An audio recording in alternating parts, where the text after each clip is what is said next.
Dans cette conférence de presse, 479 organisations de la société civile ainsi que les confédérations syndicales et syndicats non confédérés ont rappelé au gouvernement qu'il y a de cela 3 jours qu'elles ont adressé à ce dernier une correspondance dans laquelle ces organisations ont lancé un préavis de grève pour qu'il y ait suppression de la nouvelle taxe de 42 francs par minute sur les appels téléphoniques locaux, mobiles et fixes et la fixation du prix du carburant à la pompe jusqu'à 1700 francs le litre.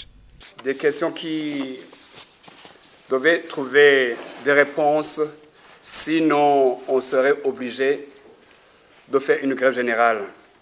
C'est la suppression de la nouvelle taxe de 42 francs par minute sur les appels téléphoniques et c'est l'ajustement du prix du carburant à la pompe pour qu'il revienne à 1700 francs pour l'essence.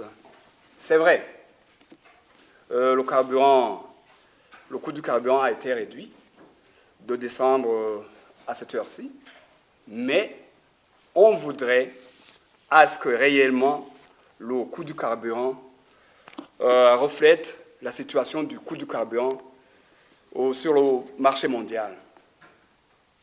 Je crois que le coût du carburant a baissé de plus de 50%. Et vous dites vous-même que le gouvernement aurait baissé de 20%. Vous voyez que le citoyen a le droit d'attendre un peu plus des efforts du gouvernement. Cela d'autant plus que, si vous analysez la structure des prix du carburant, il y a les grossistes et les stations qui ont augmenté leur marge. C'est le gouvernement qui a augmenté leur marge. Et le gouvernement aussi a pris une part importante sur les recettes. Je crois qu'on devrait un peu plus penser au consommateur final qu'est le citoyen burundais.